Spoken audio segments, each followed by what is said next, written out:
Welcome on into the First Round Fantasy Podcast. It's funny, you told me you were ready to get started, and I agreed with you. I was ready to get started. And then I simultaneously started a video. So I had two sounds going in my head at once, and I tried to mute the other one. And that's just how we do things around here. I'm Gabriel Miramontes. I'm joined by Jacob Bartley. Dude, I'm so excited, dude. How are you, man? I'm excited too, and I hope everybody on the East Coast watching at 11 at night, I hope they're wide awake and sticking with us this whole episode. You know what? You always bring up a good point, Jacob. It's fantasy football time anywhere. And you know who I feel never gets the love? On Twitter, whenever I post something to about the NFL, I always tag NFL UK. Because I just feel like people in the UK don't get any love. And I want to know. When it comes to American football, probably not. Well, hey, we have a lot of football there this year. There's 4 or 5 games there this year. So they're getting a lot of football.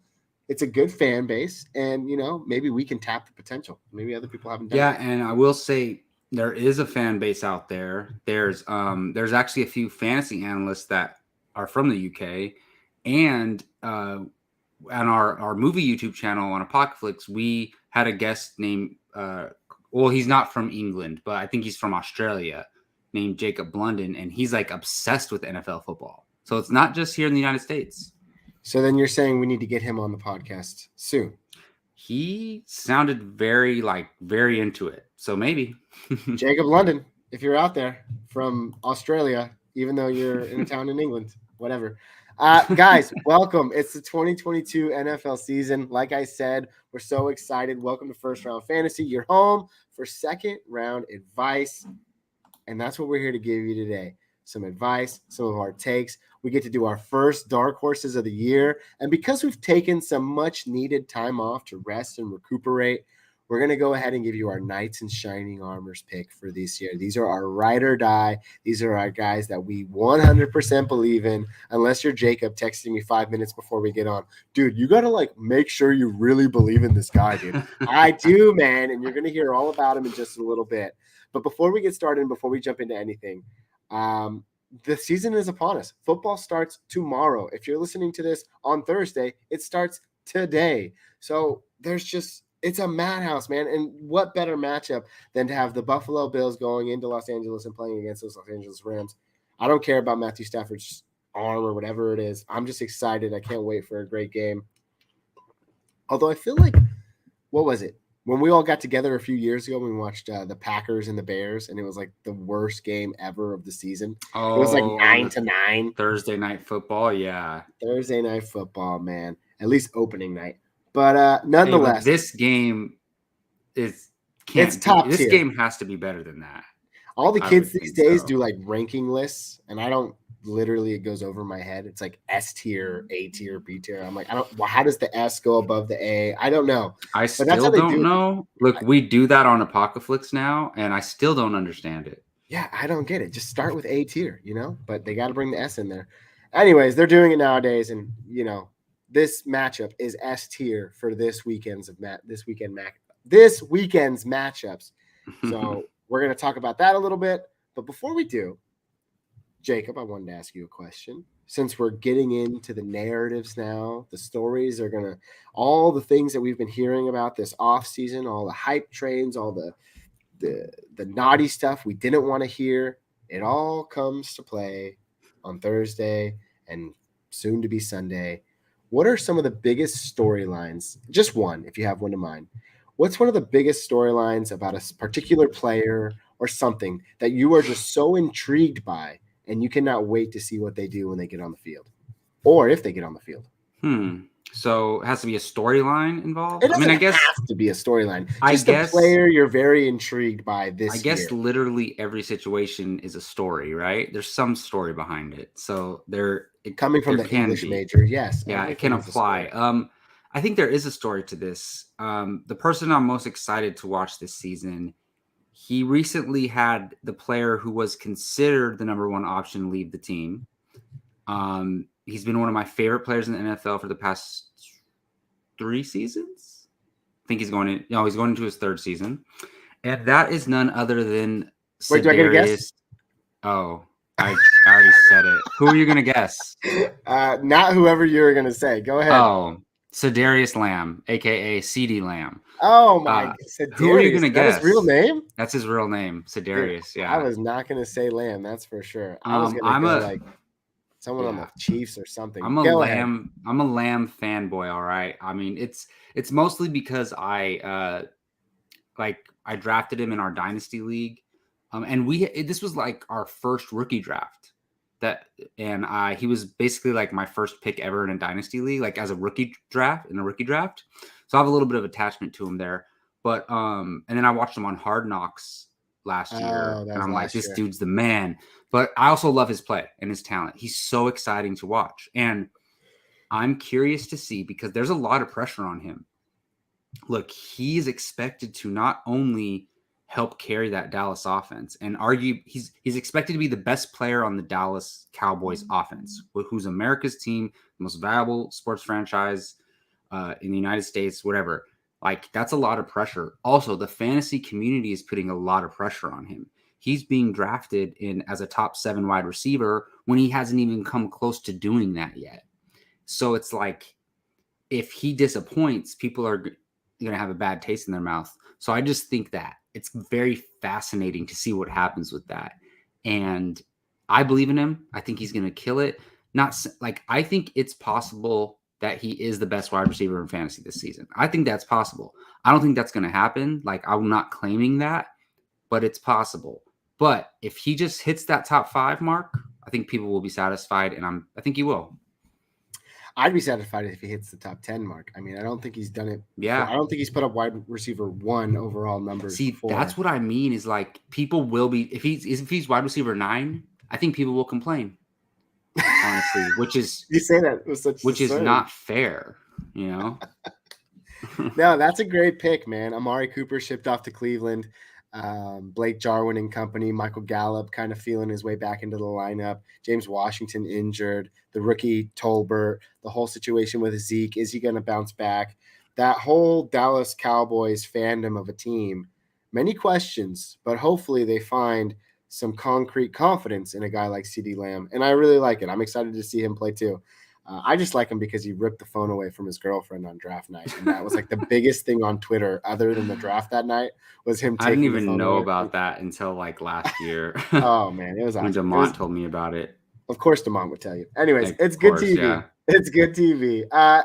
Shifting over to me, a person that I think is very intriguing to me this year and a storyline that has now lingered on going on 2 years now. And when I say 2 years, that's because that's how long it's been going on.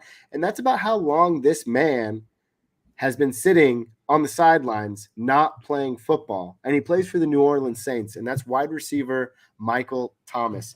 I am so intrigued by the storylines that have surrounded this man. And Jacob, I know that you and I have talked about it numerous times over the last couple of months. Like, oh, there's things behind the scenes that we don't really know about. Like, he really just wants to be out of there.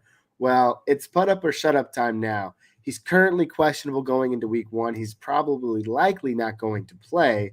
But Michael Thomas is a guy that I can't wait to see enter the field this year. In redraft leagues, he was going anywhere between the 7th and the 10th round. So some people were paying like legitimate costs to see this guy play football again. And we still don't know if that's going to happen. But all signs are pointing to a return to the NFL field. And I just want to know if he still has it. 29 years old. The pinnacle years of his career are kind of waning away from him now. And I just want to see what he can do. Does he still have gas left in the tank? He's going to have an assortment of weapons that he didn't have last year if he would have came back and played with the new company of Chris Olave, Jarvis Landry, Alvin Kamara, Jameis Winston, and co. And I just think the team overall is very interesting. And it highlights this man in particular.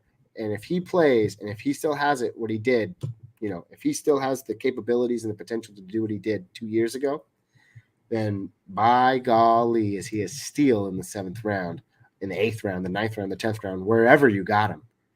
And he's here to dominate. And I just can't wait to check that out, see what he can do.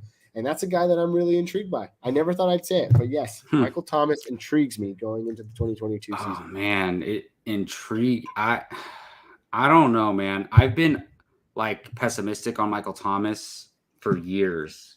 And I just I honestly don't believe he's going to even step foot on the football field in a game until I see it. Like he's like a UFO. Like, where is he? I don't know. Is he real? Who knows? He's Bigfoot. That's how I feel about Michael Thomas. But I will give you that it is a very fascinating thing because he can literally be the least valuable player in fantasy football or one of the most valuable players in fantasy football. A lot of players don't have that wide range, I mean, so many people are already talking about, James Robinson tore his Achilles towards the end of last year. And there are already rumors James Robinson, comeback player of the year. I'm like, if Michael Thomas gets on the field, plays 9 games, and gets 1,000 yards and 3 touchdowns, that's comeback of the player of the year right there. That's not a lot for fantasy, but it's comeback of the player of the year potential. So I just don't understand. Jacob loves my voice so much. He's listening to me on repeat. I love it. Yes, but anyways, I'm watching the podcast while we do the podcast.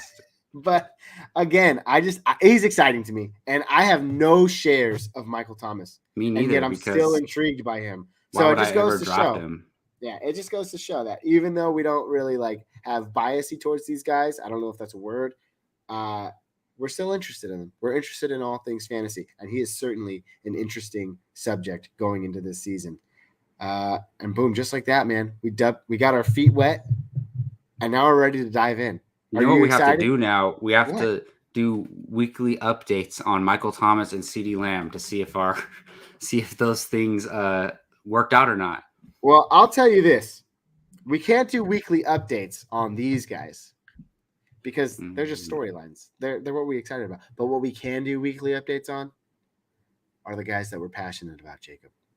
The guys that we are so – I wanted to do something really nasty, and it's not appropriate for this podcast, especially because I think there are particular people out there that may have gotten notice that I do things like this, because, we're not like Batman and Robin, we're not masked people. We do a podcast. But now there's a certain community that knows I do this, and I'm just kind of scared of what they might. I'm not scared of what they might think. I warned them that it's a hard PG-13. All right, it's a hard PG-13. Okay, yeah, we're like the director's cut of a PG-13 movie, so you never know what you're gonna get. You never know what you're gonna get. Just like right now, I wanted to ask you before, do you want to do this towards the end, or no? Do you want to just start the show with it? Then let's freaking do it, man.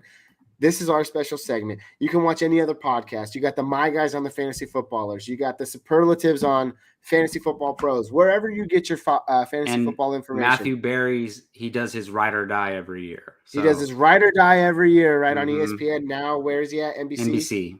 Mm-hmm. Cool. Good for him, making a bunch of money. He's not going to listen to you. Actually, he does. He actually does. He replies to people on Twitter all the time, Average Joe's. He liked our tweet when I said – He liked our tweet. When I tweeted at them about inspiring us to start this podcast, that he liked it. So dude, I just hardcore dissed on Matthew Berry, and then I had nothing but nice things to say about him. So that just goes. He's coming on our show one day. One day. Without a doubt. Maybe Field Yates before him. Yeah. But anyways, this is our version of that. These are our knights in shining armor. And yes, forget the allegory that we used to describe these guys. It doesn't matter. These are players that we have planted our flags on for the upcoming 2022 season. We are so excited to bring them to you. We can't wait to hear your thoughts on these players as well. And unbeknownst to both of us, we don't know each other's players. So we're going to reveal them right now, live, in front of each other, and especially in front of you guys. So please be patient, because I want to take a guessing game first. And I guess we could start with Jacob. Do you mind? That's fine, yeah. Then, Jacob, I threw 7 guesses at you yesterday when we were on the phone with one another, and none of them were it. So I feel like my field of guesses is getting smaller. Well, I do want to address, you guessed Ramondre Stevenson, because, all right, I told Gabe that it was a running back. So that, because I didn't want him, hint one, running back. And then he guessed Ramondre Stevenson, and that's a great guess because I roster Ramondre Stevenson in almost every league that we play in, except one league, and that's our dynasty league, my dynasty league. Oh, and who has him in that league, Jacob? You do. Oh, okay. And I've drafted Ramondre very highly, and I'm very high on him, but he's not my knight in shining armor. this year. Do you remember some of the other guesses that I gave you yesterday? I don't remember the other ones. Because I feel like the ones that I'm about to give you right now, I may have said one or two of them Maybe, yesterday. but I don't remember. I remember Ramondre, though. But here we go. Here's one. We recently made a trade this offseason in which you thought immediately it was a good deal. Then a week later, you said these words. Oh my gosh, you just Jonathan Taylored, Clyde Edwards Hilaired me. Is that the guy I'm thinking of? It's not. But that's a great guess as well. All You're right. thinking of So Brees that was Hall, Dameon right? Pierce, running back for the Houston Texans. Oh, so yeah, because that trade involved Dameon Pierce and Brees Hall. And Brees Hall would be a good guess too, because I have Brees Hall, but it's not Brees Hall or oh my goodness. Okay. him. All right. I'm getting kind of nervous now. I actually wrote a few down in my phone because I was really thinking it's about okay this, if you don't get it. No, I want to hard. get it. That's the thing. Because I have no idea who yours is either. And you left me a ton of hints, and I still don't know. I know that, Jacob, I know you better in fantasy, at least. I feel like I know you better than anyone. Yeah, and I know that you love young talent. And that's really the only place in an area of podcasting where you can say that. You love young talent. That's where my mind went. So I guess I shouldn't have said that. Now it just got weird. We should just move on Anyways, before we say something bad. I'm going with the guy who missed all of last season with a Liz Frank injury, and that is running back for the Jacksonville Jaguars, Travis Etienne. Is that it? No, it's not. I'm so that's another mad. Great guess. That's okay. I mean, okay, then my last one is one I'm sure I said yesterday, and I just don't think it's it because I just wouldn't believe it. This is exciting because if you don't guess it, I'm excited to tell you. And okay, cool. Well, then maybe I should just guess wrong. I don't think he's no, it. guess. I want to. All right, this guy thrived on volume last year. He's going to thrive on volume again this year, even though I might not like him. So I hope you don't have him because I can't wait to say why I don't like him. But I'm going to go with Najee Harris, running back for the Pittsburgh Steelers. Yeah, I love Najee, but it's not. What? I'm so confused, man. I got to realize who I picked yesterday because I gave you some good ones yesterday. All right. Yeah. Well, hey, I'll give the stage to you, man. Let us hear it. That's okay. I don't think I'm going to guess yours either, but who is your knight in shining armor for the 2022 NFL season? I just like this because, look, fantasy is as fantasy players, we're very territorial, right? We're like, ooh, I like this guy. I liked him first since his rookie year. All this type of stuff, right? We're very territorial when it comes to players, and we like to stake claim and brag about how we believed in these people from the beginning. And so I just think this is fun choosing one guy because last year I made the mistake. Remember, I had us choose like 5 guys, and we chose one of each possession. It was a lot. You were right. That was too much. And you said it last year, and you were right. It was too much. So I'm just one guy. That's it, and I like it. And look, the only thing that could, just make it not fun is if a player gets injured. Because as long as they play most of the season, then you'll find out whether you were right or not. Yeah. So anyways, exactly. My guy is a guy I have been very high on since his rookie season. And he's a guy who has not fully gotten the opportunity to be a starting running back, but the past 2 seasons, he's slowly increased that role. And he's going to be sharing this year, but I don't think it's going to matter because this man is A.J. Dillon of the Green Bay Packers. How did I That is my night. I almost said fantasy ride or die. But that is my knight in shining armor for the 2022 season, A.J. Dillon. What's funny is, you weren't there, but so we play in a 3-keeper league in Joseph's league, right? And my number one priority. I didn't think about that. My number one priority was to get A.J. Dillon in that draft. So it's a 3-keeper league. So we start in the 4th round, basically. And obviously, all the rookies are available. I'm at number 7, and Brees Hall is there. So I take Brees Hall. But then on the turn, I got A.J. Dillon. I announced, I was like, this is my fantasy ride or die this year. And A.J. Dillon. And I also have him in your dynasty league. And I just, when the Packers drafted him, a lot of people were like, what? They don't need another running back. Like, they have Aaron Jones. They also had Jamal Williams at the time. Aaron Jones this was 3 years ago, right? So Aaron Jones was still relatively young. And it was a questionable pick. They're like, they drafted Jordan Love, a backup quarterback that they don't need, and a running back that they don't need. But now look at how much they're about to rely on AJ Dillon. To me, fantasy, the running back position in fantasy is changing. It's no longer, and we know this, right? It's no longer the workhorse running back. They still exist. They're a rarity, Jonathan Taylor, Christian McCaffrey, Derrick Henry. There's less than a handful of them, if that. So nowadays, you can have a Tony Pollard and a Zeke, and one of them could be your RB2 on one team. On another team, you could have Tony Pollard as your flex. Like, that exists, And to me, this is the best situation for two running backs being fantasy relevant, especially now that Adams is gone, because I think almost every game that Adams missed last year, Aaron Jones was the RB1. But so I think Aaron Jones is going to work heavily in the passing game, and that's going to leave a lot of room. If you watch the Green Bay games last year, a lot of times when they were up, they would just let AJ Dillon run out the clock and just beast on the defense. And he went from his rookie season, he had 46 carries, 242 yards, 2 touchdowns.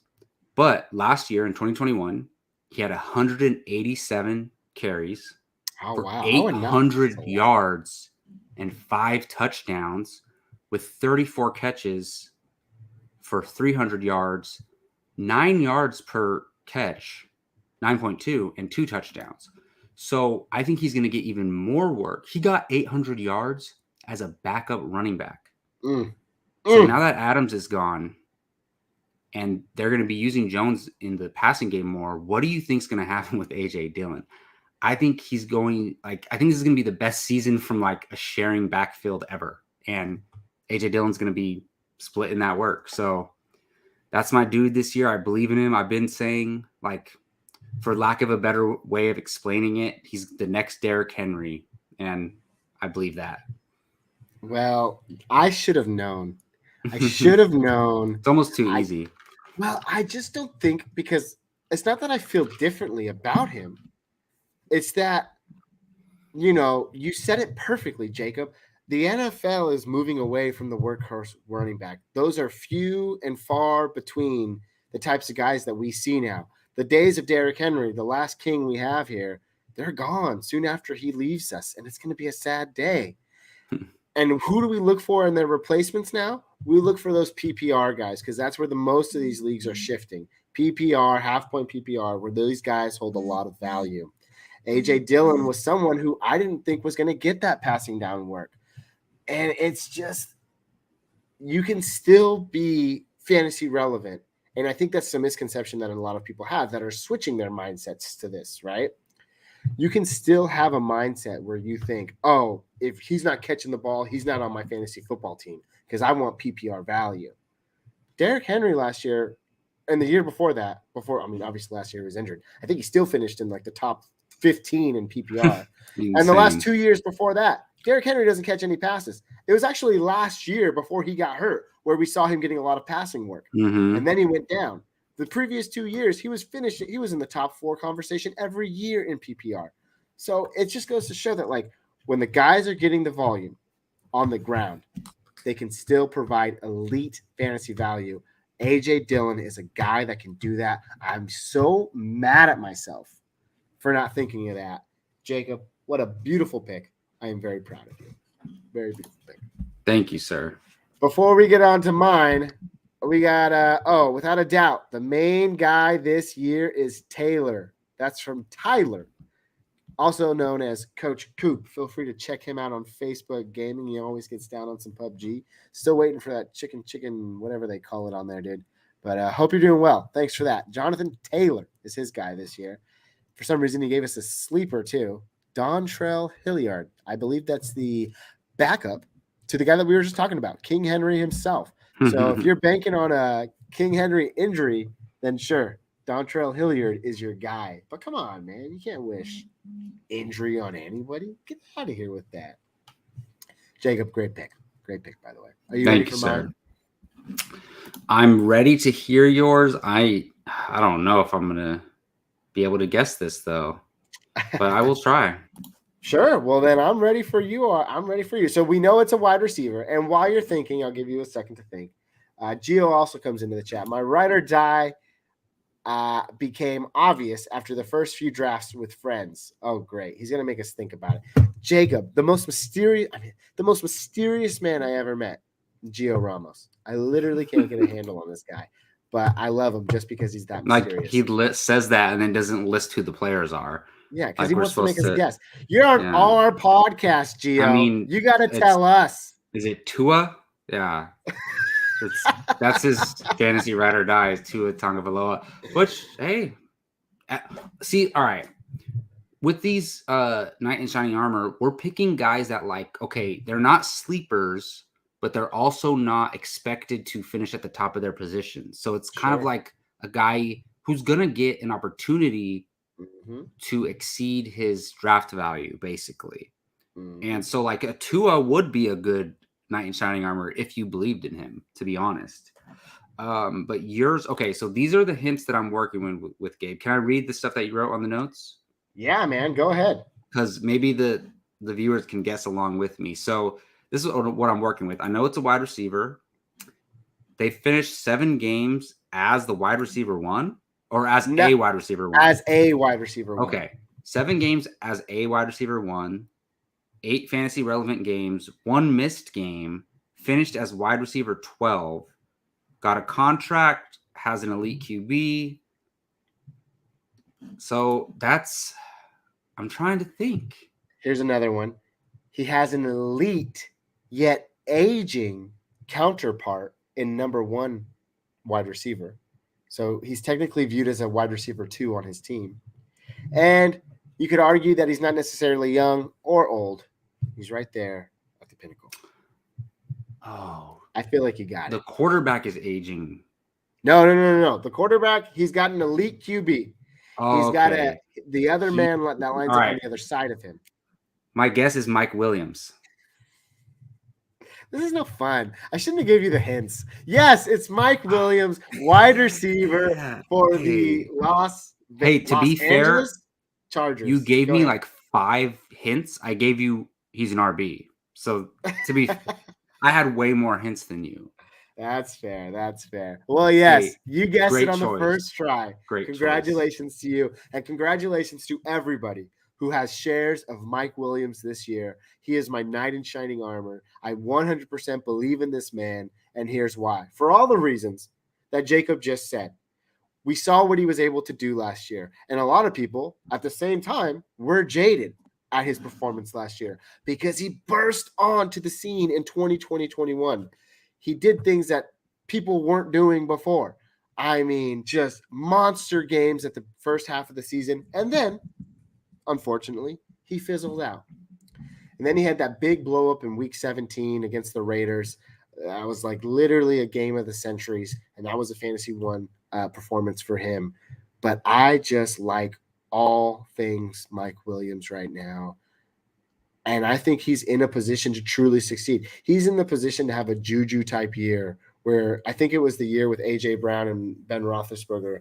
I'd have to double check because I don't want to sell myself short, but I'm pretty sure Juju finished inside the top 6 that year.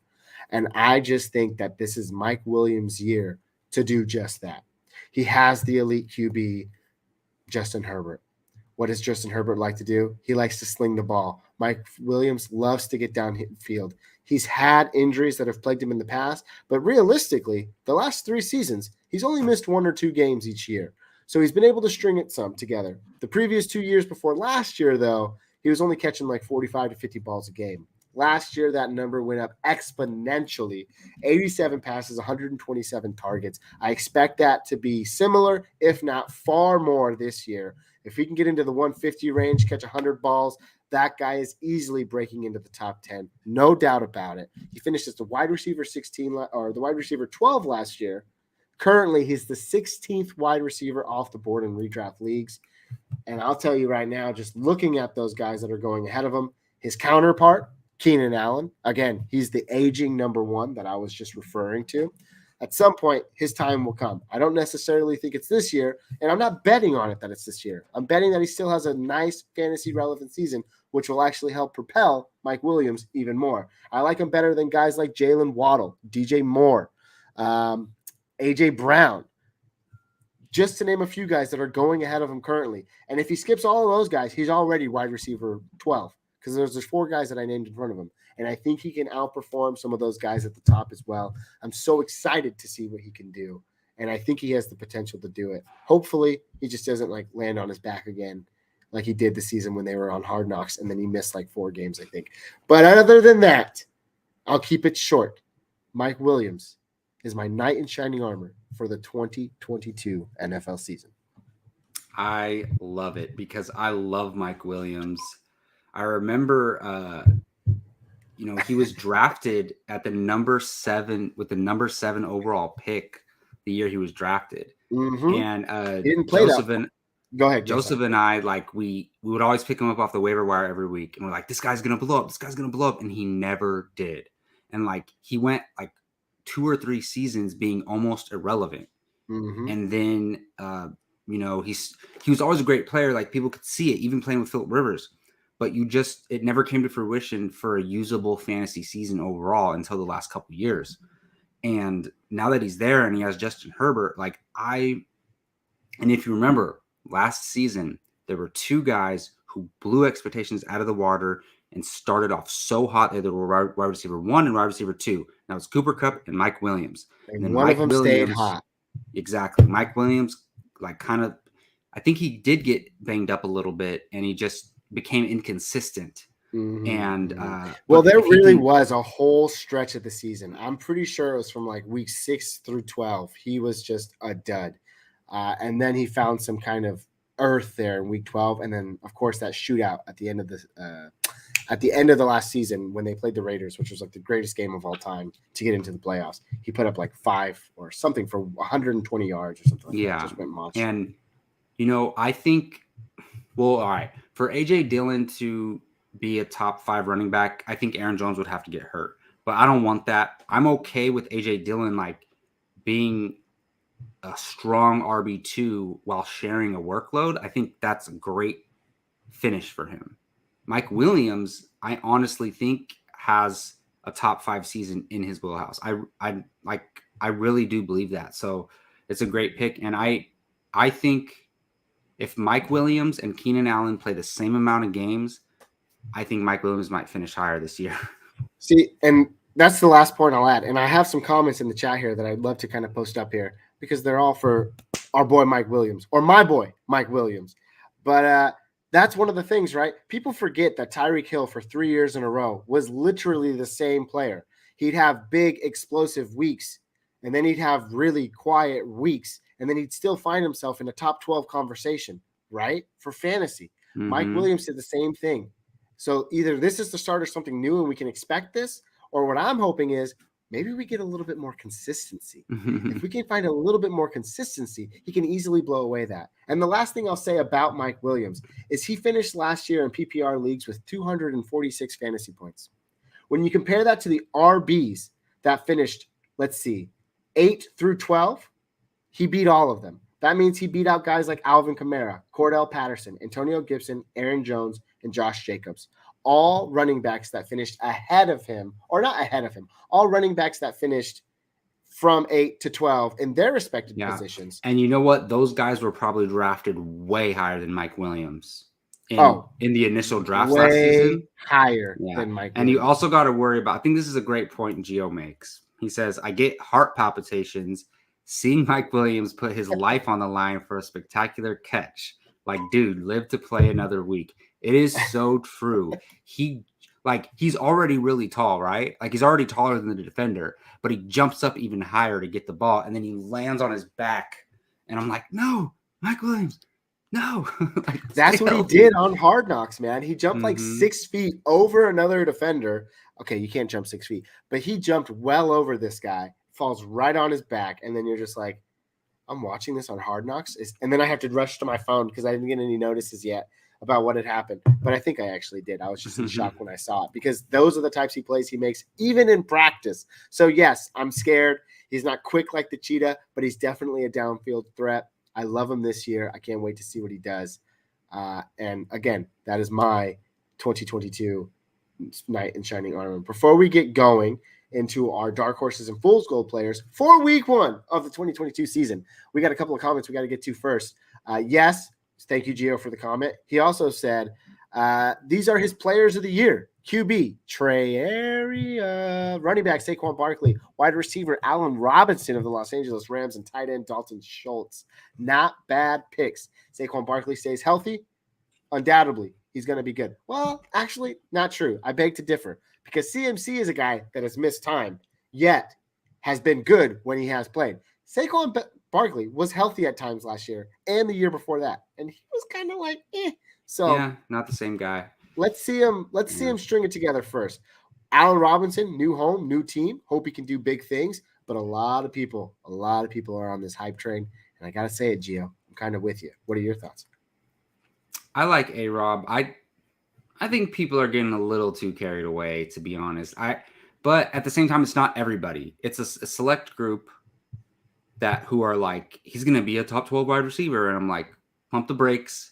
Yes, I mean, he's playing with the best quarterback he's ever played with, but I just want to see it first. Like, I'm not going to invest that much draft capital, but at the same time, he's not that expensive in drafts, so it's fine. Not that expensive in drafts. And then, of course, your man, who you put money on 2 weekends ago in Reno to be the MVP of the season, Trey Lance. I don't want to talk too much about this because we have to move on. Of course. But your gut reaction when they kept Jimmy Garoppolo. And now you hear all these rumors, especially on the local area news reports, that he's not ready, that they kept him as insurance if he doesn't do well. What are your thoughts? Really quick. I'll give you like 15 seconds. Well, look, I think that obviously they were trying to trade him. If somebody hit them up for a trade and were willing to pay his full salary, they would have shipped Jimmy Garoppolo out of there in 2 seconds. But the fact that they weren't able to find a quality trade partner on both sides, and I mean for Jimmy too, like to go to a decent team, they were like, screw it. Let's restructure the contract. Let's keep Jimmy. Like, it's a smart move for the team and for Jimmy. But it's terrible for Trey Lance because the second Trey Lance has a bad game, people are going to be like, throw Jimmy in. So that's awful for him. But Gio, I would have chosen Trey Lance as my knight in shining armor, but that's too obvious. Everybody knows he's going to be great. So nonchalant. I love it. Let's get a talk from a new person. Never heard of you before, but thank you so much for stopping by. Monir N. He says start 2 half-point PPR, Thielen, Juju, Melvin Gordon, Chase Edmonds, Claypool, or Kareem Hunt. Half-point PPR, I think I'm still going Thielen and Juju, those first 2 guys. It was really funny, and I'll preface it by saying this. Patrick Mahomes was on Twitter earlier this week. He was in an interview, and they caught him saying, literally addressing fantasy managers everywhere. He goes like this. I'm paraphrasing. Guys, I don't want to ruin your fantasy lineups, but literally it's going to be a different guy every week. We're going to spread the ball around. That's what we're here to do. We're here to keep people guessing. So sorry if it sucks for your fantasy team. Literally what the guy said. So with that being said, I still feel confident that Juju can go out there and do something in week 1. Same with Adam Thielen. On the contrary, I'm now replaying this back in my head that Juju hasn't practiced in 2 weeks. So he does have that injury concern going in. The continuity might not be there. So with that, in half PPR, I might pivot a little bit. I'll go Thielen and most likely Melvin Gordon as well, because I think Melvin Gordon and Javonte Williams, one of the most perplexing storylines early in this NFL season. I still think he's good for about, 12 to 15 touches this game and maybe even finds the goal line. So he might not be a bad start in half PPR leagues. Jacob? Okay. All things being equal, like let's say everybody's fully healthy for week 1. Boom. They're ready to play. Juju for sure. And then Kareem Hunt, because Kareem Hunt's going to be busy. They don't got a lot of pass catchers in Cleveland. They don't have a great quarterback for 11 weeks. They're going to rely heavily on Kareem Hunt, unless he sits out or something, because he asked for a trade and they denied it. But I would go Juju and Kareem Hunt.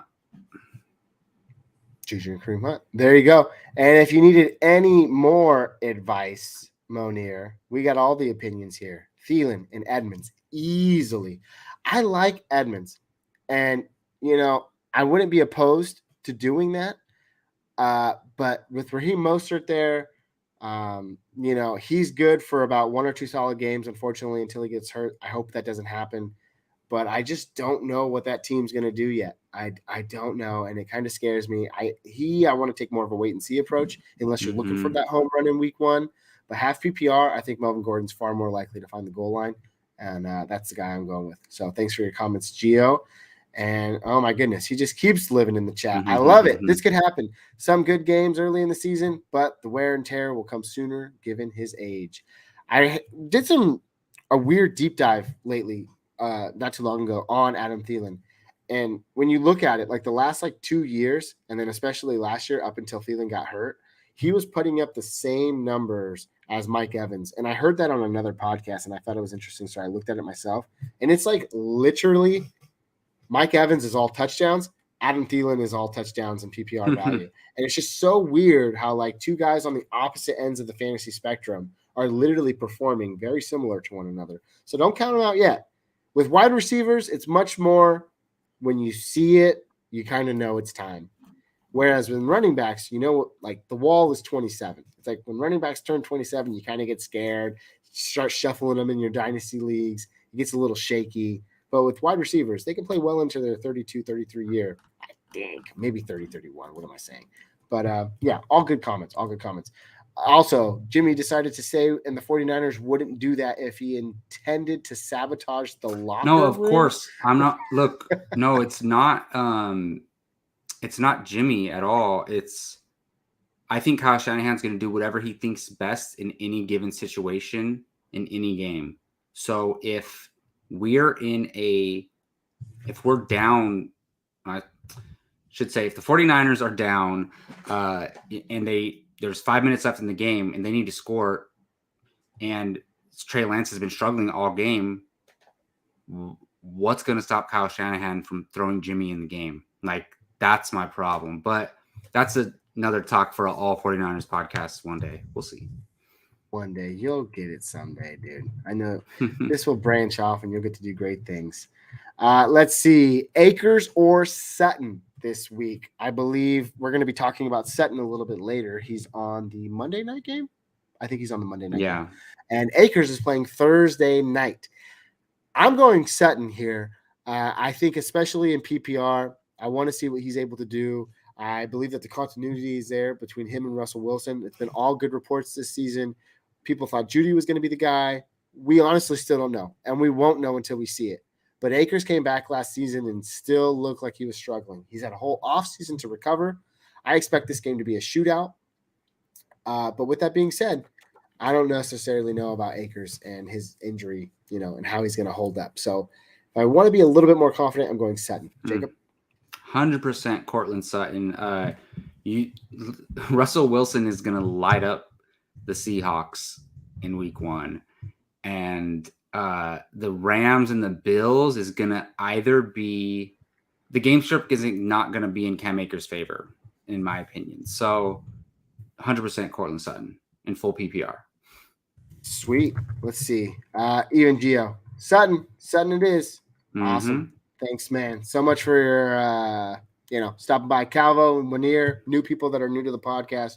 We appreciate you guys so much leaving your comments, letting us decide for you. But again, if we get it right, that's worth a like and subscribe. I'm just saying, okay? So be sure to do that. But also, we're here for you. Take our opinions don't decide based on our opinions.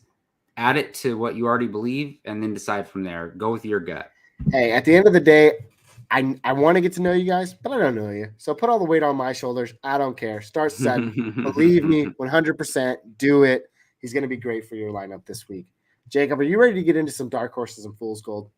Been waiting for almost a year. Let's do it, baby. Dark horses for the 2022 season. And for people who don't know what dark horses are or haven't heard of them before, they are the guys that we pick week in and week out, specifically that we think they're flying under the radar. Okay, guys that might be in your lineup, but you're teetering on, maybe a tough start sit decision like some of the ones we've just got in the comments. With that being said, These are guys that we think can exceed expectations. So let's see what we can bring you this week with our dark horses. And because you went first with the knight in shining armor, Jacob, I will go first with our dark horse. Sounds Sound good. good? And I love it too, because I did the first dark horse of the 2021 season and it was just so much adrenaline. But because we did our knights in shining armor on a different podcast last year, that adrenaline kind of went away because that was so exciting.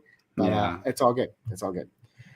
With that being said, my 2022 first week one dark horse of the week is going to be Christian Kirk, wide receiver for the Jacksonville Jaguars. Right now, he's a guy that I personally have in a few leagues, and I'm literally deciding between guys like, I guess I'll get to them in a second, but he's currently in my lineup. I plan on keeping him there. Christian Kirk played one game in the preseason, and that was the last preseason game that the Jacksonville Jaguars played in their week 3 preseason matchup. The things that I saw Christian Kirk do, I think he had something like 8 targets, and he was only in there for like maybe a quarter and a half. I love it. Last year, who did he look to? DJ Chark was hurt early in the year. Who was Trevor Lawrence thrown to? I literally can't remember anymore. Marvin Jones Jr., he's still there, and I expect him to, be relevant. Fine, sure, maybe not for fantasy. LaVisca Chenault. LaVisca Chenault, who everybody was hyping up last year, didn't live up to it necessarily. I believe Laquan Treadwell? I don't even know. I literally don't even know. Yes.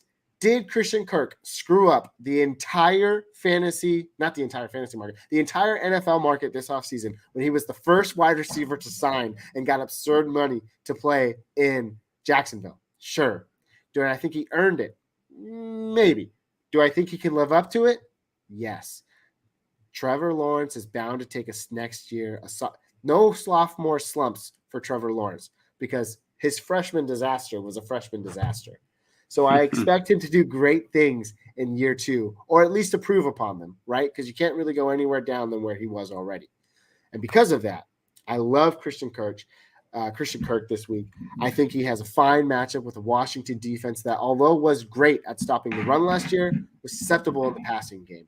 I think he can get open. I love his utility. If he sticks with what he did in the preseason, that one small sample size that we saw, great things are yet to come for Christian Kirk. And it starts in week 1, and I couldn't say I love it more. That's my pick. That's my dark horse. The first one, week 1 of the NFL season, Christian Kirk, wide receiver for the Jacksonville Jaguars. And because we have to hard kind of pinpoint it, what would we say? Last year we struggled with this. We have to hit a point threshold, right? To consider them being relevant. Yes. So let's settle on a hard point threshold for wide receivers and running backs that gives them fantasy relevance. And I think the average should be 15 fantasy points in full PPR because that's not a slouch. That's a solid flex, maybe even a solid wide receivers 3 showing. So I think 15 PPR points for wide receivers is pretty hardy. What do you think? Yeah, I mean, it just depends because, like, if you get 14 from your guy, you're not mad. I don't know. I'm pretty pissed if Jonathan Taylor gives me 14 points. Well, see, it depends on the guy. If Christian Kirk averaged 14 fantasy points this year, I would say that's pretty damn solid. Yeah, fair enough. So it's just I like to do. I mean, let's see. If only we had like a fantasy app, sponsoring us. We could use like Sleeper. We could go by sleeper projections. Beating sleeper projections, dark horses brought to you by Sleeper. And I just gave him a free advertisement. Hey, you know what? Calvo came out today and subscribed. He gave us a like. Sutton's going to go out and lay an egg. And Calvo's going to be like, damn, those guys suck. But I like their personality, so I'm staying. And it's guys like that are going to take his places, Jacob. So thanks again, Calvo. What were you saying, Jacob? I was going to say, what is Christian Kirk's? I'm trying to find. I don't have Christian Kirk in any league, so let's see. I'm trying to find like what his projection is on Sleeper. So let's. Oh, that's fair enough. I will say. So his projection is 13.8. Why don't we do their full PPR projections on Sleeper? And if they beat that, we could use that. Sure, that's fine. What's his projection this week on Sleeper? 13.08. Let's do it. Easily beats that. I'm thinking 15 PPR fantasy points or more. And again, some of the guys that I'd rather start well, I guess I should say I want to start Christian Kirk. Some of the guys that I really want to start over him this week, guys like Brandon Ayuk, guys like Drake London in his first NFL game, guys like Alan Lazard, who we don't really know what he's going to do yet. I kind of want to wait and see. Guys like Amari Cooper. We don't know who his quarterback is yet. I think it's Jacoby Brissett, actually. But just a lot of guys with question marks that went around him in the drafts that you also might have on your team around this time. All guys that I would consider starting, not starting ahead of Christian Kirk. Sorry, my bad. Keep messing up my words tonight. Jacob, thank you so much for being patient. I appreciate you. Let's get this over here really quick. We got a new person in the chat. We need a noise, man. A noise. Whenever we get new people coming in. We want to be those annoying old guys. We can get that so 2010. Somehow. No, you got to get something different, dude. Producer Jake, where you at? We need that. Yeah, we do technically have a producer, Jake. I know. I guarantee you he could get that noise for us. Yeah, we'll figure it out. Well, I tried a sound bar like a couple of years ago, and we just got tired of using it. Well, we can, I had to it was jerry rigged back then. We could add it to to the thing we use, StreamYard. That was what I was going to say. Yes. Anyways, Cole Kmet, Pat Freiermuth this week. I'm guessing it's full PPR. That's where our projections are just going to be here. Pat Freiermuth at Cincinnati, Cole Kmet playing against your San Francisco 49ers at home. This is a tough one. Jacob, should I leave it to you? Gio also comes in the chat to help us out. He says, love Cole Kmet this week. I love Cole Kmet too. I just don't necessarily if I love it this week. That Niners defense is ready for a Super Bowl. They are facing a team with one of the most atrocious lines in all of football. I'm nervous for Justin Fields. I'm nervous for David Montgomery this week. I'm nervous for Cole Kmet this week. Although bad offensive lines usually mean shorter passes around the line of scrimmage, so that could mean good things for Cole Kmet. However, I am going to personally go with Pat Freiermuth this week at Cincinnati. I just think the things that we saw him do in preseason were pretty good. There's a lot of hype with him this season. We loved him last year, Jacob. I know you and I both like him a lot. I feel more confident given the smaller sample size I have with Freiermuth last year than the smaller sample size I have with Cole Kmet last year. I'm going with the guy I feel more confident in. That's Pat Freiermuth. Jacob, what about you? I'm going to double down on that. I'm for sure going with Pat Freiermuth, just because I think, they're playing Cincinnati, so it's either going to be, I don't want to say a shootout. When I say shootout, Mitch Trubisky does not come to mind, but they're either going to be behind or in a shootout. Okay. So I think Pat Freiermuth is going to get a lot of work, and you see his foot game. He's on point. His foot game is on point. But do you know who guards? You know who typically guards the tight end on defense? Linebackers. Who's the 49ers linebacker? I don't know. You're the 49ers guy. Fred Warner. I thought he got traded. Cole Kmet, I'm sorry, but no. Nobody's starting Cole Kmet this week. Well, unless you're me in our 12-team dynasty league, and I have no one else.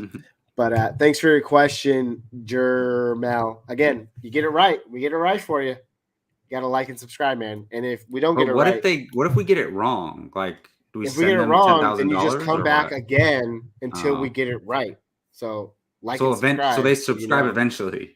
It's intentional. They have to subscribe. Yeah. It's like an invisible paywall, but we don't charge anybody. Yeah, it's inevitable. Yeah, it's inevitable. We spent some time off the track here. Let's get back on track. Jacob, who is your dark horse for week 1 of the 2022 season? Okay, so for week 1. So my dark horse for week 1 is a guy we already talked about earlier in the podcast, and that is Ramondre Stevenson of the New England Patriots. New England Patriots. This is another guy. Honestly, if I didn't choose AJ Dillon as my knight in shining armor, I would have chose Ramondre Stevenson. So you weren't far off, Gabe. But I just think they're playing Miami. Regardless of matchup, I think Ramondre is going to be a huge part of that offense this year. I'm not saying he's going to, supplant Damian Harris as the guy who gets the most carries on the team or the guy who gets the most red zone carries on the team. But I just think he's going to be very active. He had limited pass game work last year, but I think he was very efficient in that pass game work. Also, some of this stuff for me comes down to the eye test. And I watched Ramondre Stevenson play a lot last year. And I just, the man runs so hard. And he plays every down with like as much effort as he possibly can. And he's extremely talented. So I just think based on the way their team's set up, I think they're going to use the running backs a lot. This is another example. This is exactly what I'm talking about earlier when I'm talking about backfields where there's two guys who are both going to be very, very fantasy relevant. And I think that's going to be the New England Patriots. Now, you might be debating between Ramondre and another flex you have. And typically, like, look, if you're like looking, if you have like a solid wide receiver, like you're thinking Jerry Jeudy or Ramondre Stevenson, okay, maybe go Jerry Jeudy because, wide receivers get fantasy points a lot easier unless the running backs get touchdowns. But I just think, there's a lot of leagues where I'm deciding between Ramondre and another guy. There's one league where I'm starting Ramondre in my RB2 spot because I basically went very wide receiver heavy in that draft. So I'm relying on Ramondre Stevenson this week. They're playing, like I said, they're playing Miami. So, Miami has a new coaching staff. Like, who knows how that game's going to go? Bill Belichick is usually pretty good against Miami. So I just think Ramondre is going to get a lot of work. He plays hard. I don't think the game's going to be a blowout. That's just either way. So I think he's going to be involved. So fire him up, Ramondre Stevenson for week 1. I love the pick, man. A lot of people are going crazy right now talking about how the Patriots offense in the preseason hasn't looked good. Mac Jones doesn't get the playbook. The new schemes they're trying to run, whatever it may be. Bill Belichick, you don't question the Patriots. They figure it out. They're always relevant. And with relevancy, typically comes fantasy relevant. However, most of the times, most Patriots aren't fantasy relevant. And it's been the running back core for a long time. However, I think the tides are changing in New England. I love Damian Harris. I love Ramondre Stevenson. James White retired. He's no longer in the picture. Looks like Ramondre Stevenson is at the helm to get the passing down games work, even behind a guy like Ty Montgomery, who I think is just kind of there as a placeholder. I think Ramondre Stevenson has the juice. He's a bully with finesse is how I kind of like to describe him. And you described him perfectly as well. Just a guy that just gets the job done. So solid pick. I'm right there with you. We need to look up his sleeper projections. Oh, I have it. It's 10.85. Oh my gosh. 10.85? I don't know. Come on, man. Let's go to 15. Bump it up, baby. 15 is a lot, man. It's a touchdown and 80 yards. That's a lot. 80 yards and a touchdown? But I feel like 10.8 is a lot. Or 10.8 is not a lot.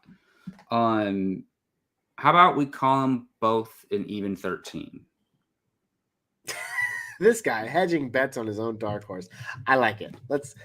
For the sake of argument, let's do it. And for the sake of time, let's move on because for some reason today it's our first day back and we're just getting way too giddy. It's okay. We're having fun. We're having fun. We're moving on though to something even more fun. You know what's fun? You know what's more fun than the real thing, Jacob?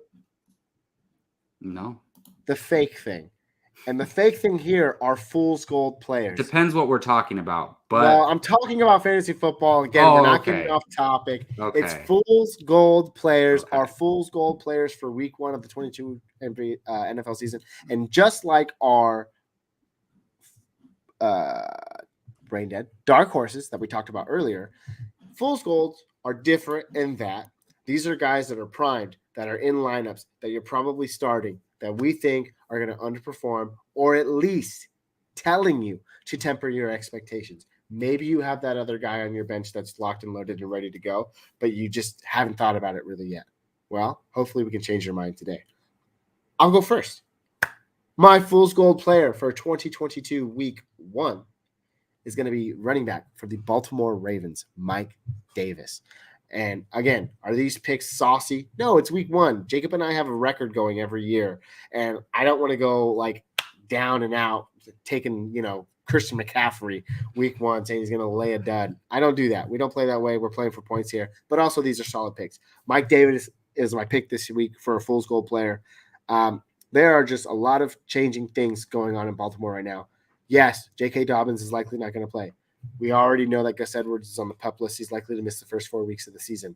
Yes, they brought in Kenyon Drake, to kind of help with that running back committee there. Yes, they play the Jets, which were one of the most atrocious running lines in all of football last year. I just don't think it is going to happen for Mike Davis. Last year in Atlanta, we thought that was going to be a thing, and it never really was. Why do we think it's going to be the same this year? Sure, Ravens are a run-heavy team. Yes, they're a much better team than the Atlanta Falcons were last year. I just don't see it. We talked about that wall that wide receivers hit. Mike Davis is well past that wall. I don't know where he's at. He's like the new Frank Gore. He's just there, but he's not. He wasn't as good as Frank has. He's not as good as Frank Gore has been, essentially. And for those reasons, it just feels like a facade.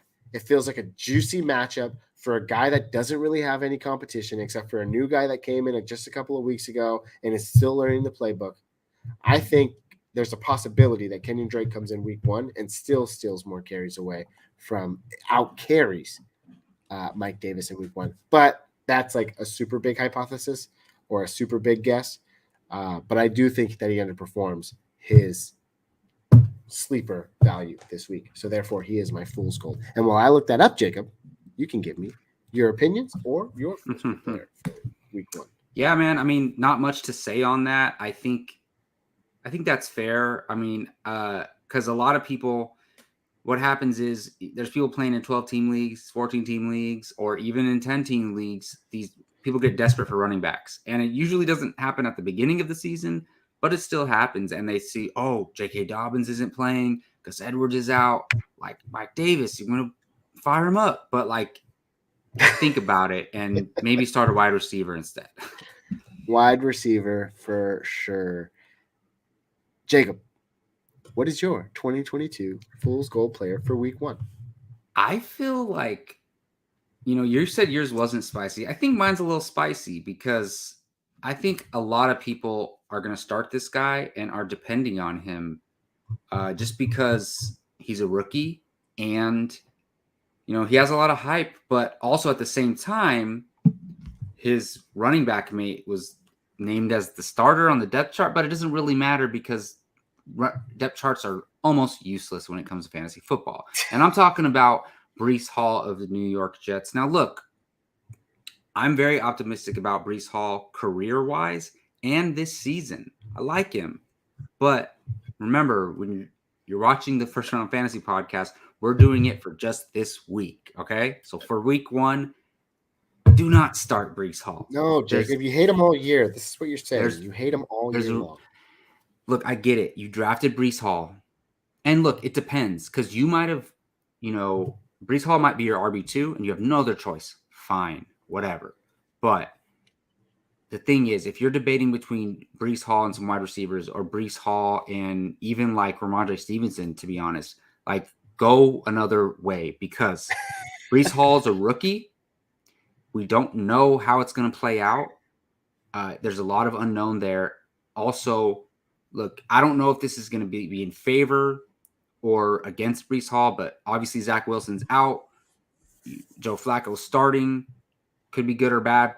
Who knows? But that's the whole point. It's unknown. You can't like argue in favor either way when it comes to that. Also, they're playing Baltimore. How do you think that game's going to go? Like, pretty one-sided. Kind of a rhetorical question, right? Baltimore, I mean, and sorry, Jeremy, my vice principal at my school. Sorry if you're watching this, but he's going to be at the game also. But I think that's going to be a one-sided game. Hope you have fun, though. But they're playing the Baltimore Ravens. They have a great defense. I have a feeling the Ravens are going to be up on the Jets most of the game. I mean, I hope I'm wrong about that. I'm rooting for the Jets. I want them to do well. But also, last year, do you know who the number 2 defense against the run was? It's the Baltimore Ravens. They had the second lowest opponent rushing yards per game at 84.5, right behind the Tennessee Titans at 83.5. And the next closest team was 91.6 yards in Tampa Bay. Look, it's a new season, right? I don't know if the defense carried over, but it's still the same coaching staff, a lot of the same defensive players. So I'm assuming Baltimore's run defense is going to be really good. And he's a rookie. So, like, he's never played against NFL players before. And Michael Carter's listed as a starter. And he Michael didn't look Carter too good in the preseason either, by the way. Is going to get the pass down work, the primary pass down work. I'm sure Breece Hall is going to get a couple catches in there. Like I said, I love Breece Hall for the season, for his career, but just here in week 1, if you're debating in the flex, look elsewhere. If he's your RB2, good luck. If he's your RB2, good luck. I love it, man. It's a solid pick. One thing we failed to mention is that we picked guys that are opposite one another this week. In the same game. I got the Ravens. You got the Jets running back. What you also failed to mention? That we talked about Mac Jones earlier. He's freaking ripped. What happened? Wait, he is? That's what I heard. Of this guy, dude. Share your screen. I want to see him. That's what I heard. I don't know why I just got so excited about seeing a guy ripped, but now I'm looking him up. So I'm just going to be quiet and look him up. So, yeah. Mac Jones workout. Because we've all seen the Alabama championship locker room pictures, right? With his shirt off and the cigar in his mouth. So just saying comparatively, he looks ripped. All right, Mac Jones looks shredded. Let's figure this out. Come on, give me a good photo. All right. Wasting too much time trying to look up Mac Jones. You can do this later tonight. I can do this later. Those were our Fool's Gold players for week 1 of the 2022 NFL season. We're not excited to see them fail, but again, we're hopeful that it's just so sad when you're picking guys that are going to underperform because you don't really want them to. You want all fantasy to be good. But this year, we just don't think it's in the cards for these guys, at least in week 1. All right, let's go ahead and move on now. We're doing something a little bit new this year. I want to just this week, we're going to spend just a little bit of time on it. And I don't know about you, Jacob, but when it comes to Monday night and Sunday night football games specifically, I am very, very eagle-eyed and zoned in to the players I have that are playing. Whether it's an injury designation leading up to the game, whether a guy's questionable or not, is he going to start, is he not? Those are the last 2 games of the week. And a lot of the times on Sunday night, if you have a guy playing, all of a sudden he's out. Then you got to pick from the chum buckets that are left on Monday night. And things can go awry very quickly. So Jacob and I each week are going to highlight the Monday night and Sunday night games and just give you our quick analysis of the week's fantasy protocols for the guys that are playing in that game. Sound good to you, Jacob? Quick rundown? Sounds good. Let's get into it, man. We're starting off with the Sunday night game. This is Tampa Bay Buccaneers face the Dallas Cowboys. Looking at the QBs right off the bat, we got Tom Brady, Dak Prescott. You have them, you're starting them, right, Jacob? Of course. I mean, unless you took like Lamar Jackson and Tom Brady, but who does that? That's true. Tom Brady does go a little bit later. Like he was the number 3 quarterback last year, and he's like the number 14 quarterback off the board. But generally, typically, yes, you're starting him. Running backs. Leonard Fournette, you're going to be starting him. Let me bring up the first question mark for you. Rachaad White, listed as the running back 2 on Tampa Bay's depth chart going into the season. Giovanni Bernard, kind of irrelevant, listed as the running back 4. And I know you just spent time talking about how depth charts don't mean a thing, but is there a chance in week 1 in a potential possible shootout that Rachaad White could have some PPR value in the flex? No, I mean, it's shame. Just so unknown.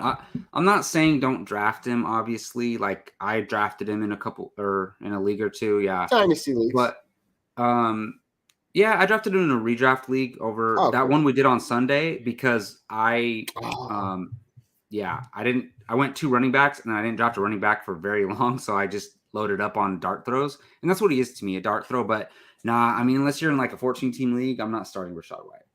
Fair enough. Let's look at the other side of the ball. Zeke.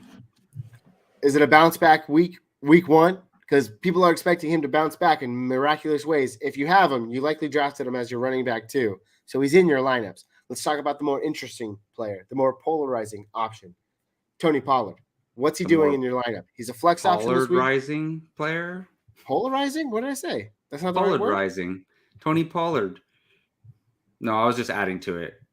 Oh, well, I didn't get it, man. Now I just feel left It's out. okay. I feel unsmart. No, it's polarizing. It's polarizing. I don't understand what you're saying. Tony Pollard, baby. Tony Polarize. I think you're trying to get like alliteration in there for like a good name or something, like polarizing Pollard. It just doesn't fit. Hey, like, I like that. We need a different. No, we need a different one. I'm polarizing is not a good thing, right?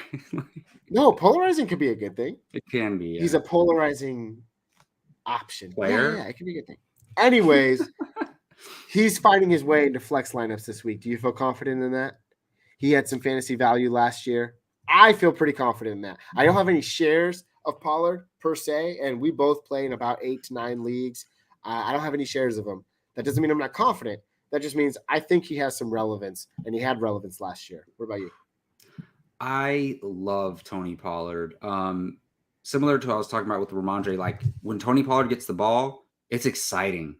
It really, really is. And yeah, I definitely can a flex consideration. Like I can't say more. He's more than that. Like I would love to, but he's not. Fair enough. Let's move on to our wide receivers. We got your guy, CeeDee Lamb. He's locked and loaded. Then we have some question marks. Michael Gallup's not going to be playing. James Washington's not going to be playing. We have the rookie Jalen Tolbert.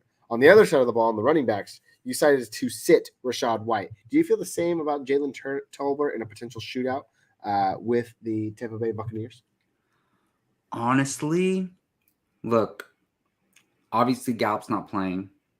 There's nobody else. I mean, they have Noah Brown, Schultz, right? Noah Brown will also be starting. Yeah, again, kind of irrelevant. Who knows? He could be fantasy relevant. I mean, I don't know if you noticed, Gabe, but I added Jalen Tolbert to the end of my bench in a few of our leagues, and because I just think that, like, what he's going to have the opportunity, and he's a talented player, and like he wasn't talked about among all these rookie wide receivers when he was drafted, but like. What player other than like Drake London, what wide receiver is going to have more of a workload among the rookie class in week 1? I think Drake London, and then I think Jalen Tolbert, unless I'm missing somebody, is going to be right up there as far as volume goes. So yeah. I honestly think Jalen Tolbert, look, he's a rookie, so like who knows, but like he's definitely a consideration. Fair enough. And guess what? I don't even have him at the end of my bench right now. He is plugged into my lineup this week. I can give you personal reference of guys that I'm starting over him right now. Let me see. Pulling it up. It is in your diehard dynasty league. I have him currently in the lineup over guys like Devin Singletary, Breece Hall, which is your Fool's Gold player this week, Tyler Algier. I'm on the fence. Maybe Cordell Patterson slips in there. I've just heard a lot of good things about him, that he's rested, he's ready to get going. I don't know. And then I also have him in front of even second-year wide receiver Nico Collins. So that's kind of where I'm at right now. I could pivot. Don't know yet. I don't blame you. I would probably go with Tolbert. You know, it's funny. I didn't think about this now, but Tolbert would have been a great dark horse this week. I don't know. It felt forced. He was a rookie, and I'm trying to beat you. So anyways, let's look at the other side of the ball. Mike Evans, Chris Godwin, likely not going to be playing. Gage, likely going to be playing. A lot of question marks on the other side of the ball. Julio Jones. I mean, Mike Evans is a sure thing. Any other? Godwin's not playing. Gage, if he plays, Julio Jones, you starting him? I mean, it's Tom Brady, man. It's Tom Brady. If they're on the field, obviously Mike Evans is borderline wide receiver 1. High-end wide receiver 2 at worst. But the rest of the guys, if the Sunday start opens and they say Russell Gage fully healthy, ready to play, you start him. You start him over all these guys we just talked about. Like, what about most pertinent one that I see right here? Russell Gage, Chase Claypool. Okay, so I'm just saying, if Russell Gage, because isn't he banged up a little bit? Yeah, he is. Okay. So if they say he's a full go Sunday morning, Russell Gage. Fair enough. I like it, man. Tight ends. I don't think anyone's starting Cameron Braid out there, but good luck to you if you are. And then Blake Jarwin, Gio mentioned earlier. Thanks for stopping by. That's his pick this year. I like him, especially in a shootout. He had a lot of promise last year. He was very fantasy relevant last year. So he's a top 12 guy, and he's Is it likely Dalton like. Schultz or Oh, I'm sorry. uh, Blake Jarwin was the guy who tore his ACL. Yes, yeah, Dalton who Schultz. everybody thought was going to be great, and then he tore his ACL, but that's just not his fault.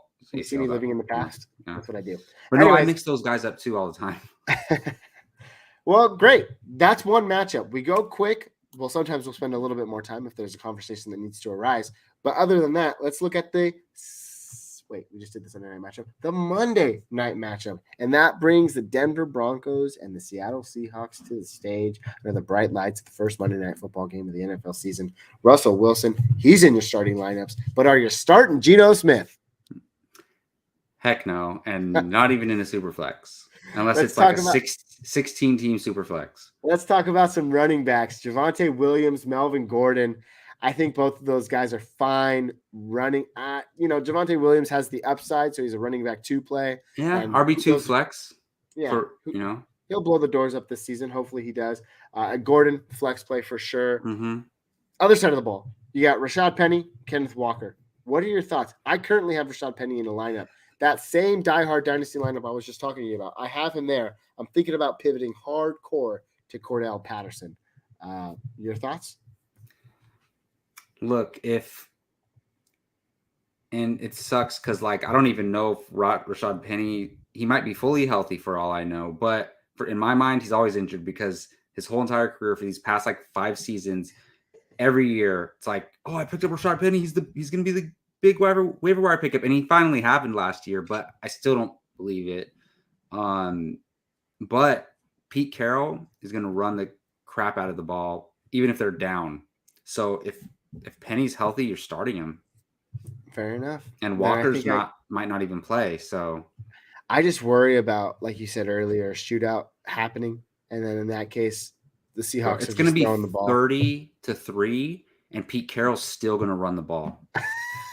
I'm not joking. I love your confidence. Let's settle with that then. Let's look at the wide receivers.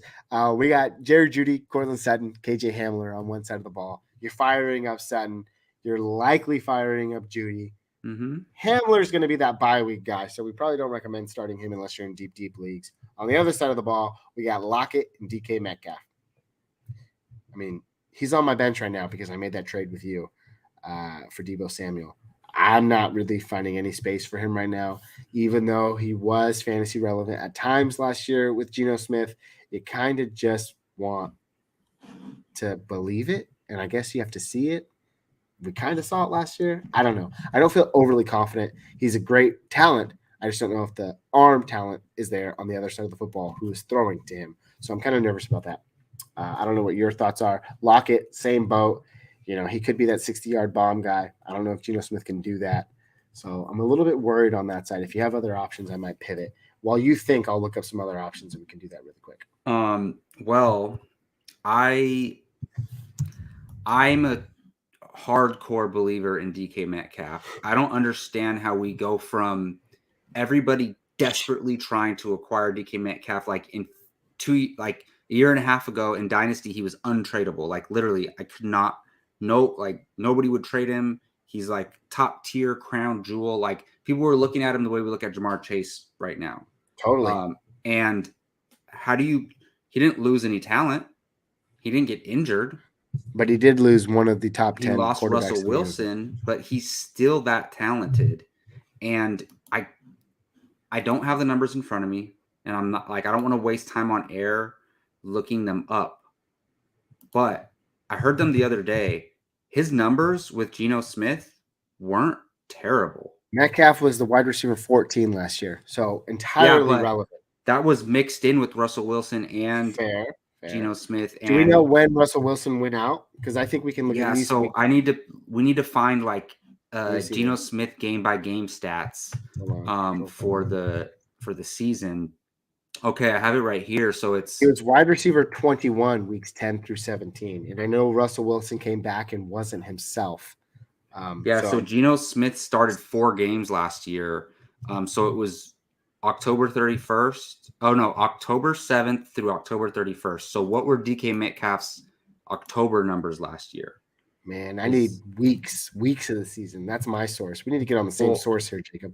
Oh, so it's easy to find. So you just start at 10-7. So October 7th last year, stats by game. And then I know people are loving this right now.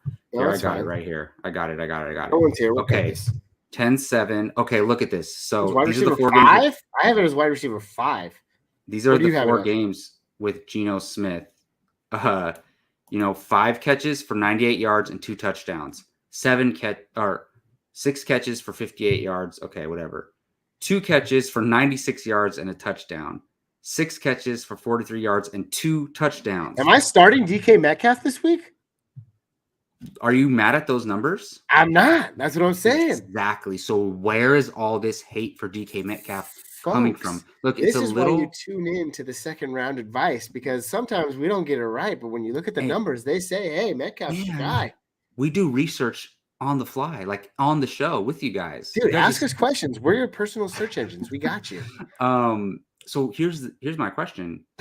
Why is DK Metcalf plummeted to the bottom of draft boards? Like, he's a steal in drafts right now. Fair enough. Then why'd you trade him to me, Jacob? Because I really wanted Deebo Samuel. I don't have Deebo in any other league. It wasn't bad. Man. It wasn't bad. All right. Excellent. Tight ends. I don't really even know who tight ends are. In the Broncos have that one guy that have a name I can't pronounce. Obviously, a wait and see approach. Oh, and Albert. The Seahawks have Noah Fant. And Noah Fant. Look, could they're easily sneak into a top 12 conversation this year, but week 1, I don't know. They're just like any other 10 through 15 tight end. Sure. Yeah. Pick your guy. Pick your guy, but there's probably someone better. All right. But you will never get it right, though. Yes, there you have it. Those are the 2 matchups we wanted to talk to you about tonight. The Bucs and the Cowboys on Sunday Night Football, and the Broncos versus the Seahawks on Monday night. Before we get out of here, Jacob, again, tonight we went way over our time limit, and that's okay because you said we're having fun. I wanted to bring a new segment to the table. Are you ready? We're going to end the show with this, okay? I'm always ready. This segment is called Listen to Your Gut. And it's a start-sit edition, baby. Start-sit edition. Listen to your gut. Even though one of my students said to me the other day, your gut doesn't talk. So what do you mean? And I'm like, you know what, guys? We haven't learned about metaphors or analogies yet. So just stop. Kids would say that. They would, because they're, I don't want to talk about it anymore. Anyways, listen to your gut. Start-sit edition. Jacob, I'm going to put you on the clock. Okay? I'm going to give you 25 seconds. Then we can maybe touch on them. Probably not today. But then we can touch on them later on when we have more time in the weeks to come. These are your gut start sits of the week. You don't have to give me a different person you're starting or sitting. Just in the thick of it. Are you starting or sitting these guys? Are you ready? Yes. Your 25 seconds start when I name the first player. There are 6 of them. Kind of like Family Feud style. You ready? Okay. Here we go. Devin Singletary, running back for the Buffalo Bills. Sit. Isaiah McKenzie, wide receiver for the Buffalo Bills. Oh. You're already at 12 seconds. Van Jefferson, wide receiver for Los Angeles Rams. He will be sitting on the bench, so sit. Jerry Jeudy, wide receiver for the Denver Broncos. You got 10 seconds. Start, fire him up. Alan Lazard, wide receiver for the Green Bay Packers. If he plays, 5 seconds. Fire him up. James Robinson, running back for the Jacksonville Jaguars. I don't like it. Sit. All right, and stop. We went over. It was our first time. That was your first ever. Listen to your gut start sit edition. I loved it, Jacob. Your facial. I like it because when we do this, we take time to think about it. Like we take like 30 seconds to be like, who would I start? Oh, who's their matchup? What would I do? Da da da. I like the gut call decision. These are for all those people out there that are like sitting on the bathroom toilet or like woke up late on Sunday morning and it's like 9:58 and you got to get your lineup in and you're just like, ugh, and you just do it real quick. I've done so many 9:59 switches in my life, dude. I've done, believe it or not, you're not gonna believe this. I've done 10:01 switches before. Like the game hadn't locked yet, and I was like, it's crazy. Wow. I swear. Like we were talking about UFOs earlier. Cheater. Dude. Literally something that happened before. With that being said, that's all we got for you tonight. And we're so thankful. We had so many people come in and say hi. So many new faces. Jacob, I checked it to make sure Calvo wasn't a liar. He actually subscribed. So we appreciate you so much, man, for liking, stopping by, subscribing to the channel. And like we always do here on First Round Fantasy, we'd love to leave you with a hot and spicy take. Jacob, can you please cue up the exit outro, because I really want to say it today. All righty, I'm ready to go. Guys, thank you so much for listening. And with that being said, we'll see you next week. The Las Vegas Raiders are your AFC West champions for the 2022 season. Peace!